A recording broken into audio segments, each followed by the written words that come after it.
চা তৈরি হওয়ার আগেই মাত্র 10 মিনিটে বিস্কুট তৈরি করে নিন। প্রিয় দর্শক, আসসালামু আলাইকুম। Welcome back to my channel delicious cooking by Tahira. বরাবরের মতো আবারও হাজির হয়ে গেলাম নতুন একটি রেসিপি নিয়ে। আজকের পর্বে আপনাদেরকে দারুণ মজার একটি বিস্কুটের রেসিপি তৈরি করে দেখাবো। আর এই বিস্কুটের রেসিপিটি একবার বাসায় তৈরি করলে কিন্তু বারবার সবাই এটাই খেতে চাইবে, এতটাই মজার হয়ে থাকে বিস্কুটের এই রেসিপিটি। বিস্কুট তৈরি করার জন্য প্রথমে একটা বোল নিয়েছি। এরপর এই বোলের মধ্যে ব্যবহার করব রুম টেম্পারেচারে থাকা একটা ডিম যদি ফ্রিজে থাকে সেক্ষেত্রে রুমের স্বাভাবিক তাপমাত্রা এনে তারপর ব্যবহার করতে হবে। এরপর ব্যবহার করব 3 টেবিল চামচ পরিমাণ চিনি। মিষ্টিটা স্বাদ অনুযায়ী বাড়িয়ে কমিয়ে অ্যাড করতে পারেন। এরপর ব্যবহার করব স্বাদ মতো লবণ। এরপর এই সমস্ত উপকরণগুলোকে ততক্ষণ বিট করে নিব যতক্ষণ না পর্যন্ত ডিম আর চিনি খুব ভালো মতো গলে মিশে যায়। তো বিট করতে করতে একটা পর্যায়ে দেখা যাবে যে ডিম আর চিনি খুব ভালো মতো গলে মিশে গেছে। এই পর্যায়ে আমি এর মধ্যে ব্যবহার করব 1 টেবিল চামচ পরিমাণ সয়াবিন তেল। এরপর ব্যবহার করব হাফ চামচ পরিমাণ কালো জিরা।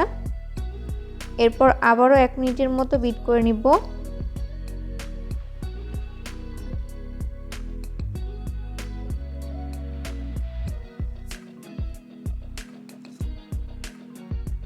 তো এই পর্যায়ে মিশিয়ে নেওয়া হয়েছে। এরপর আমি এর মধ্যে ব্যবহার করব 1 কাপ পরিমাণ ময়দা। চাইলে ময়দার পরিবর্তে আটাও ব্যবহার করতে পারেন।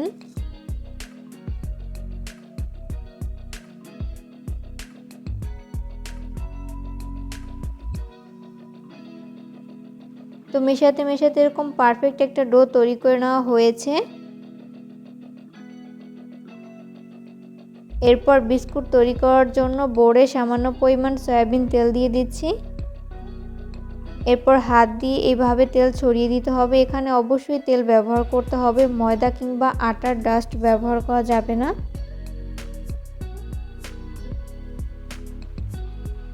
এরপর ওই ডোটাকে নিয়ে হাত দিয়ে এইভাবে একটু প্রেস করে নিচ্ছি। এরপর বেলনির সাহায্যে আমি মিডিয়াম পুরুত্বের একটা রুটি বেলে নিব।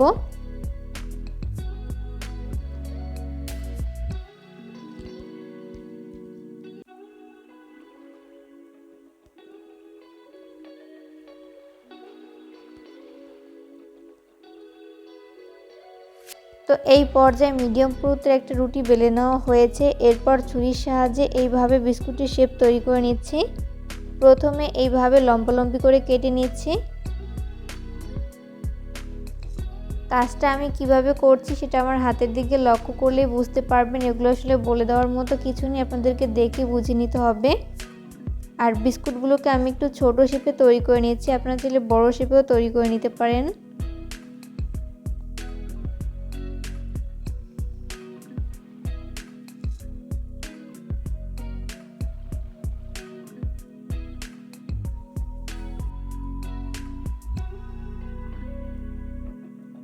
তো এই পর্যায়ে বিস্কুটের শেপগুলোকে কেটে নেওয়া হয়েছে। এরপর আমি এগুলোকে ফ্রাই করে নিব।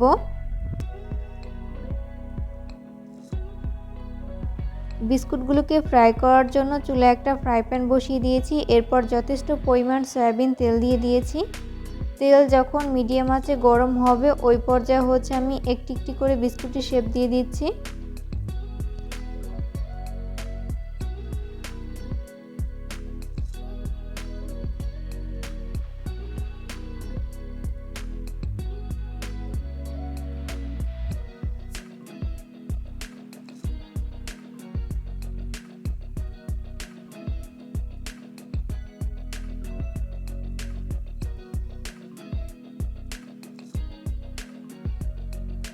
প্রথম ব্যাচে যতগুলো বিস্কুটের শেপ ধরে আমি ততগুলো দিয়ে দিয়েছি, বাকিগুলোকে পরের ব্যাচে ভেজে নিব।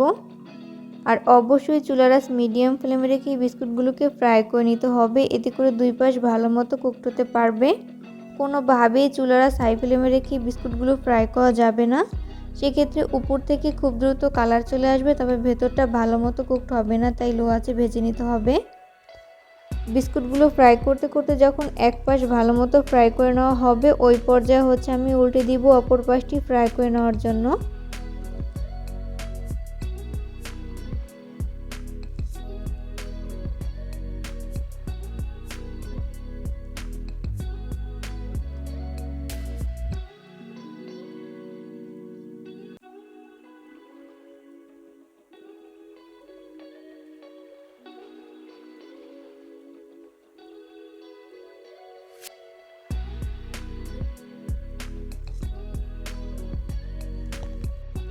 উল্টে পাল্টে বিস্কুটগুলোর যখন দুই পাশ খুব ভালো করে ভেজে নেওয়া হবে, ওই পর্যায়ে হচ্ছে আমি তেল ঝরিয়ে তেল থেকে উঠিয়ে নিব।